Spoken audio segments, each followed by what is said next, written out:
Hi, I am making some granola bars today with our Perfect Petite bar pan.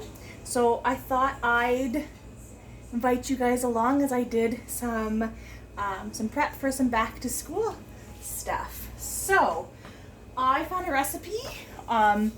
This one I found on Pinterest for a no-bake chocolate chip cranberry granola bar. So that is what I'm making today. So let's put the recipe card right there.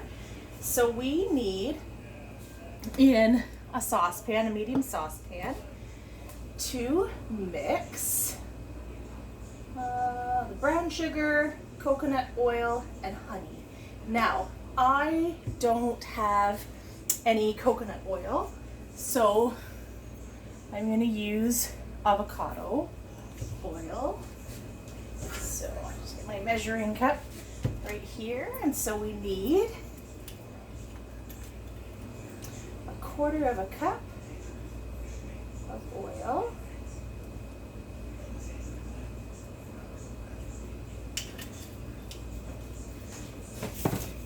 Put that in our pot, and I'm going to turn it on to about medium high, and we need a quarter cup of honey,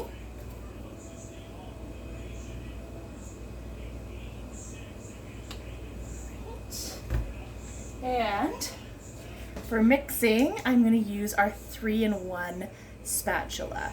I love this because the square tip right here really helps get all of those little bits out and helps you really get into the corners. We love it too for peanut butter jars or anything deep, like if I'm trying to get to the bottom of my mayonnaise jar, it's super helpful because the handle is so long as well. So it's got honey, it's got oil, and we need a third of a cup of brown sugar. So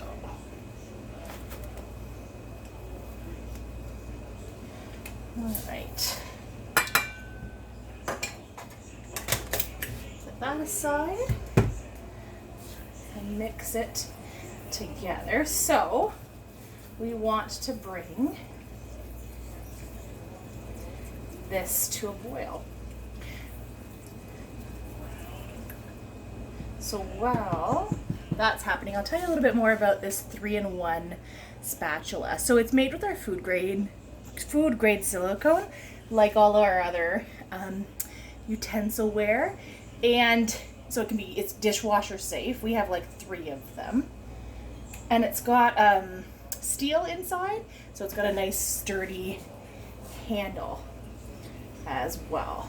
So I'm assuming I want to stir that as it's trying to boil, but while we're working on that, before I mix the dry ingredients together, so this is our perfect portion bar pan. Again, it's made with our food grade silicone, so it's super flexible. It's dishwasher safe and safe in the oven. I think it's up to 450 degrees, but I usually try to cook it for like at lower temperatures when I use my silicone ware. And as you can tell, it's super flimsy. So whenever I use this, if I'm cooking in the oven, or today they're no bake, I use one of our sheet pans, full-size sheet pans, just to, keep it stable. And I mean, you could probably use any large cookie sheet, just that's what I happen to have. And I love this perfect portion bar pan. You can make mini meatloaves in here, mini quiches, mini brownies. What else can you make? Tons. Mini banana bread. Anything you kind of want to make that 2-bite kind of size, this is perfect for. Now, when you're using these, you don't want to spray it with those aerosol oils, because it kind of pits and ruins the silicone. So if I were worried about something sticking, I would just brush oil in. I'm not worried with this recipe. Our silicone ware is pretty awesome for being able to be non-stick on its own. But if it was, I'm not sure, something that you were worried about, or you have found that you know, it's not as non-stick as you want, just brush it with a basting brush with some oil.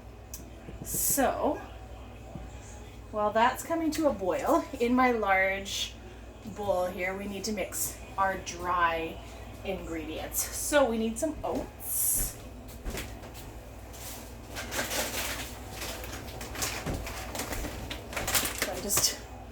I have some no name oats, and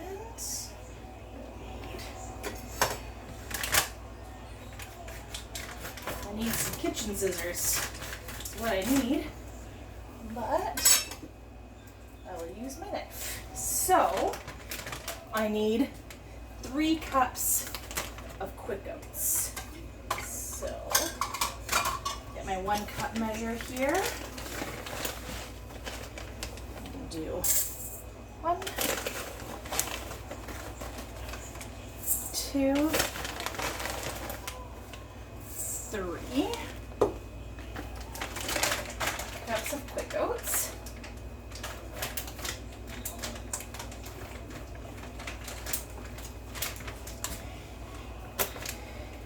Give this a stir again.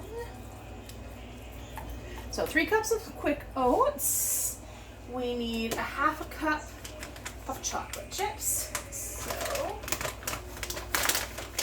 hopefully, I don't know if I've quite, oh, it's almost perfect. I knew it was at the tail end of my chocolate chips, and I just happen to have Lily's semi-sweet baking chips. Sometimes you could use dark chocolate chips. You could use whatever kind you want. So 1/2 cup of chocolate chips and a cup of dried cranberries. So, I see my pot is boiling. So let's do this quickly. So there's my dried. Sometimes things take so long to boil. The recipe actually tells you to mix the dry ingredients first, but I didn't want you to be waiting forever for this to boil. But apparently it boiled super quick. So as soon as it boils, you want to pour that in with the dry ingredients and just mix it all together. And I'm still just using that 3-in-1 spatula. And you could add whatever else, like in terms of if you wanted to add a spice, like if you wanted to add a little bit of cinnamon,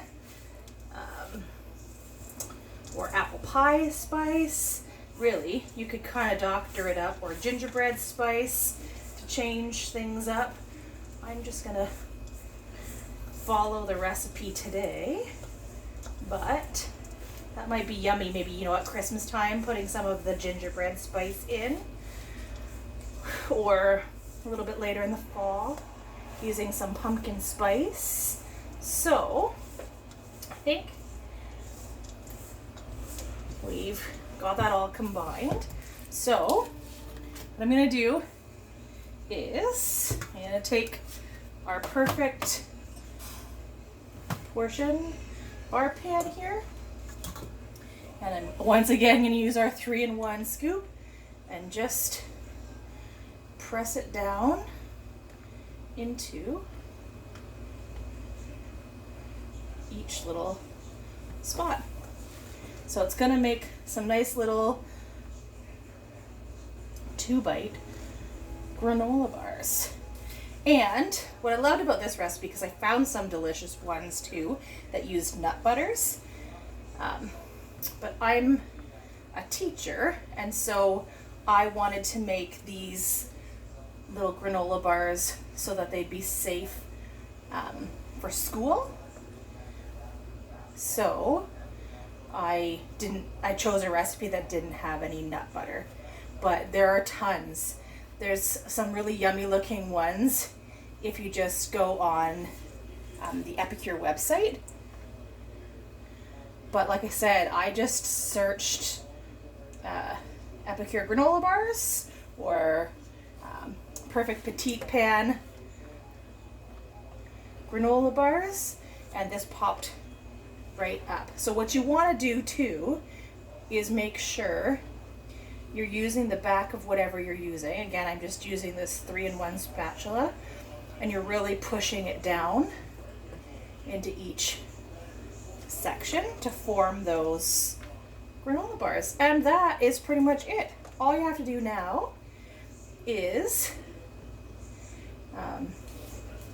fill the rest of your little spots and then put it in the fridge. So the recipe says put it in the fridge for 1 hour or overnight. So I'm going to stop the video here, and later on I'll pop a little clip back of the bars popping out of the pan. Have a great night and happy cooking.